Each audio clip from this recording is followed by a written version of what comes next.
चला तर मग आज बनवूया आपण शेवग्याच्या पाल्याची चटणी. पावसाळ्यामध्ये आपल्याला शेवग्याची शेंगा मिळत नाही, त्याच्यामुळं आपण शेवग्याच्या पाल्याची चटणी बनवून खाऊ शकतो. शेवग्याचा पाला स्वच्छ धुवून ड्राय करून घेतलेला आहे. दिसत आहे ही एवढी सगळी सामग्री घेतलेली आहे. चिंच घेतलेली आहे. मिरची आणि शेंगदाणे मस्त परतून घेतलेले आहेत. फ्लॅक्सीड वगैरे पण घेतलेले आहेत.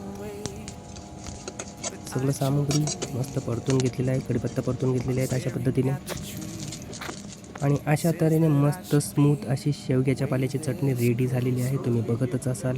ही तुम्ही जेवणासोबत 1 स्पून खाऊ शकताय. जे प्रोटीन तुम्हाला शेवग्याच्या शेंगामधनं मिळत असायचे तेच प्रोटीन तुम्हाला या चटणीच्याद्वारे मिळणार आहेत. तर कशी वाटली तुम्हाला रेसिपी कमेंट्समध्ये नक्की कळवा. अशा पद्धतीने मस्त अशी स्मूथ चटणी मी बनवलेली आहे. तुम्ही बघतच असाल. तर तुम्ही पण ट्राय करा आणि खा. स्वस्त रहा आणि मस्त रहा.